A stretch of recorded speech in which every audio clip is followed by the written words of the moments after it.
जोहार दोस्तों, स्वागत है आपका झारखंड न्यूज नेटवर्क में। आइए देखते हैं आज की तमाम बड़ी खबरों को।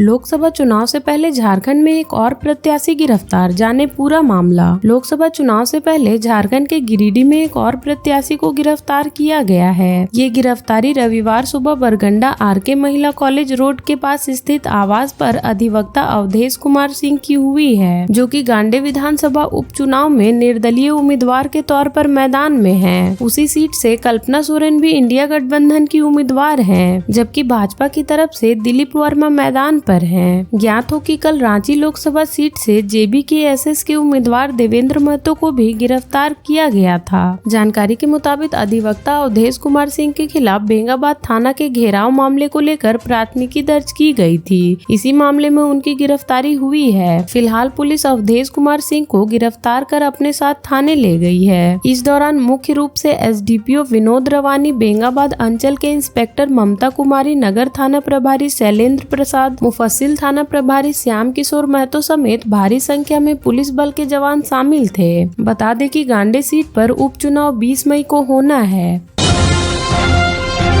झामुमो के बागी नेताओं पर कार्रवाई शुरू, पूर्व विधायक बसंत लौंगा पार्टी से निष्कासित। बागी होकर चुनाव लड़ रहे झामुमो के नेताओं पर पार्टी ने कार्रवाई शुरू कर दी है। पार्टी के महासचिव विनोद पांडे ने बसंत लौंगा को 6 वर्ष के लिए पार्टी से निष्कासित कर दिया है। पूर्व विधायक बसंत लौंगा बागी होकर खूंटी से निर्दलीय चुनाव लड़ रहे हैं। इस बाबत श्री लौंगा को जो पत्र भेजा गया है, उसमें लिखा गया है कि बसंत लौंगा ने खूंटी लोकसभा क्षेत्र से नामांकन कर गठबंधन धर्म के विपरीत कार्य किया है। पार्टी के केंद्रीय अध्यक्ष शिबू सोरेन के आदेश पर उन्हें पार्टी से 6 वर्ष के लिए निष्कासित किया जाता है। हालांकि चमरलिंडा के खिलाफ अभी कार्रवाई नहीं की गई है। लोहरदगा सीट से झामुमो के विधायक चमरलिंडा निर्दलीय चुनाव लड़ रहे हैं। बता दें कि बसंत लौंगा 1995 से लेकर 2000 तक कोलेबिरा में झामुमो के विधायक रह चुके हैं। फिलहाल उन्होंने खूंटी लोकसभा सीट से अपना नामांकन दाखिल किया है, जबकि इस सीट से इंडिया गठबंधन ने कालीचरण मुंडा को अपना उम्मीदवार बनाया है। बसंत 2002 से लेकर 2014 तक सिमडेगा झामुमो जिला समिति के अध्यक्ष भी रह चुके हैं। पूर्व CM हेमंत सोरेन की जमानत पर बहस पूरी, अब फैसला 10 मई को। बड़गई अंचल से जुड़े 8.5 एकड़ जमीन मामले में आरोपी हेमंत सोरेन की जमानत याचिका पर शनिवार को PMLA के विशेष न्यायाधीश राजीव रंजन की अदालत में सुनवाई हुई। सुनवाई के बाद अदालत ने आदेश सुरक्षित रख लिया। सुरक्षित आदेश पर 10 मई को अदालत फैसला सुनाएगा। इससे पहले 30 अप्रैल को हेमंत सोरेन की जमानत पर दोनों पक्षों की ओर से लगभग 1 घंटे से ज्यादा समय तक बहस चली थी। इस दौरान बचाव पक्ष की ओर से हेमंत सोरेन को जमानत देने के लिए दलीलें पेश की गई, जबकि ED की ओर से उनकी दलीलों पर विरोध किया गया था। इसके बाद अदालत ने दोनों पक्षों को 4 मई तक अपना लिखित जवाब दाखिल करने के लिए कहा था। बता दें कि इस दौरान हेमंत सोरेन की पैरवी सुप्रीम कोर्ट के दिग्गज वकील कपिल सिब्बल ने की, तो केंद्रीय जाँच एजेंसी ED की पैरवी जोएब हुसैन कर रहे थे। सीनियर एडवोकेट कपिल सिब्बल ने अब तक अपने मुवक्किल का पक्ष रखते हुए कहा था कि ED के पास हेमंत सोरेन को गिरफ्तार करने का कोई आधार नहीं है, जबकि ED के वकील जोएब हुसैन ने पुरजोर विरोध किया था।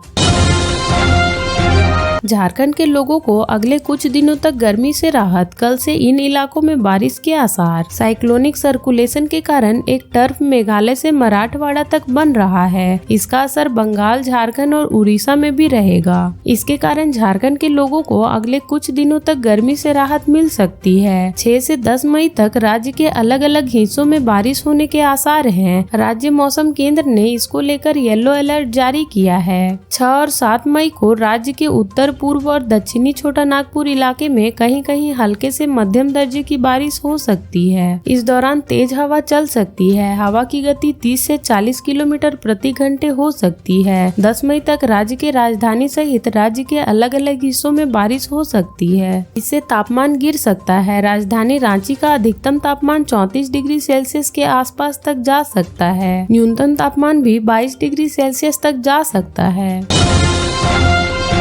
छुट्टियां मनाने जाना चाहते हैं झारखंड से बाहर तो जान ले ट्रेन के टिकटों की स्थिति। इनमें है लंबी वेटिंग। झारखंड समेत पूरे देश में गर्मी अपने चरम पर है। बढ़ती गर्मी को देखते हुए झारखंड सरकार की ओर से विद्यालयों के 8वीं तक के बच्चों के लिए क्लास सस्पेंड कर दिया गया है। अन्य वर्ग के विद्यार्थियों की भी छुट्टी जल्द होगी। ऐसे में अगर आप भी गर्मी की छुट्टियां मनाने के लिए कहीं बाहर जाना चाहते हैं तो आपको ट्रेन की टिकट की वर्तमान जान लेनी चाहिए, क्योंकि इस समय लोगों के ट्रेन की टिकट बुक करने की होड़ मची हुई है। आलम यह है कि जसीडीह के रास्ते चलने वाली लगभग सभी लंबी दूरी की ट्रेनों में भारी भीड़ हो रही है। भारी भीड़ के चलते यात्रियों को सफर करने में काफी परेशानियों का सामना करना पड़ रहा है। हालांकि यात्रियों की सुविधाओं को ध्यान में रखते हुए रेलवे कई समर स्पेशल ट्रेनें चला रही है। अब तक करीब 1 दर्जन से अधिक ट्रेनों की सूचना जारी की जा चुकी है। इसके बावजूद लोगों को आसानी से टिकट नहीं मिल पा रहा है।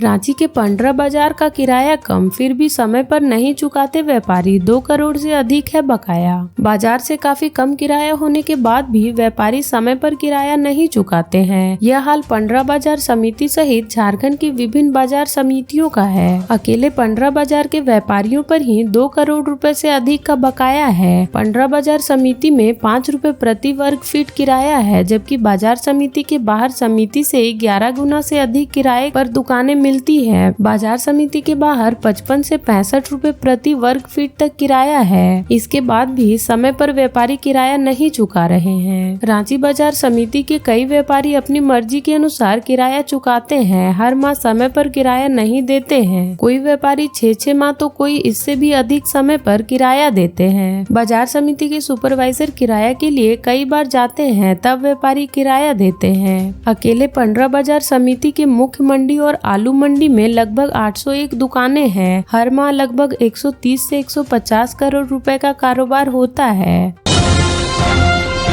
लोकसभा चुनाव को लेकर पूर्णिमा सिंह ने पूर्व पार्षदों के साथ की बैठक। लोकसभा चुनाव को लेकर धनबाद के सरायढेला स्थित रघुकुल आवास पर कांग्रेस की बैठक हुई। अध्यक्षता झरिया की विधायक सह सचेतक पूर्णिमा नीरज सिंह ने की। इसमें धनबाद नगर निगम अंतर्गत झरिया अंचल क्षेत्र के वर्तमान वार्ड परिषदों के साथ चुनाव को लेकर चर्चा हुई। बैठक में कांग्रेस प्रत्याशी अनुपमा सिंह के समर्थक में अधिक से अधिक वोट दिलाने के लिए आवश्यक सहयोग देने की अपील की। विधायक ने कहा सभी वर्तमान पार्षद कांग्रेस प्रत्याशी को सहयोग करें।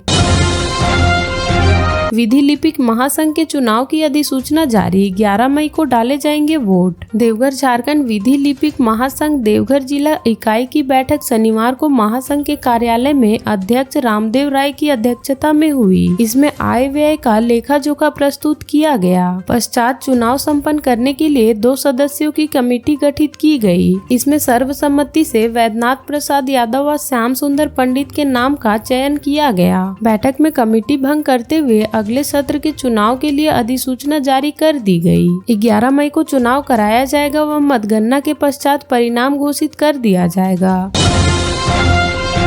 जमीन हड़पने का आरोप, एसएसपी से शिकायत। धनसार थाना क्षेत्र के डहुआटाड़ के विधवा महिला मोती सुंदर देवी ने वहीं के रहने वाले एक व्यक्ति के खिलाफ मारपीट कर जबरन जमीन को हड़पने का आरोप लगाते हुए एसएसपी से शिकायत की है। साथ ही धनसार थाना पर कार्रवाई नहीं करने का भी आरोप लगाया है। महिला ने लिखित शिकायत में कहा है कि वह डहुआटाड़ में अपनी जमीन पर कटीले तार व सीमेंट के पिलर से घेराबंदी कर 18 वर्षों से खेती करती आ रही है। 1 मई को सुबह 9 बजे कुछ लोग पिलर व कटीले तार को तोड़कर उसकी जमीन पर कब्जा करने लगे। वह और उसकी बेटी विरोध करने गई तो दोनों के साथ मारपीट के साथ बदसलूकी करने लगे। उसके बेटे को ST/SC केस में फंसाने की धमकी दी। महिला ने कहा कि 1 मई को धनसार थाना में मामले की शिकायत की थी, परंतु धनसार पुलिस ने कोई कार्रवाई नहीं की। 2 मई को ऑनलाइन शिकायत भी की, फिर भी कोई कार्रवाई नहीं हुई।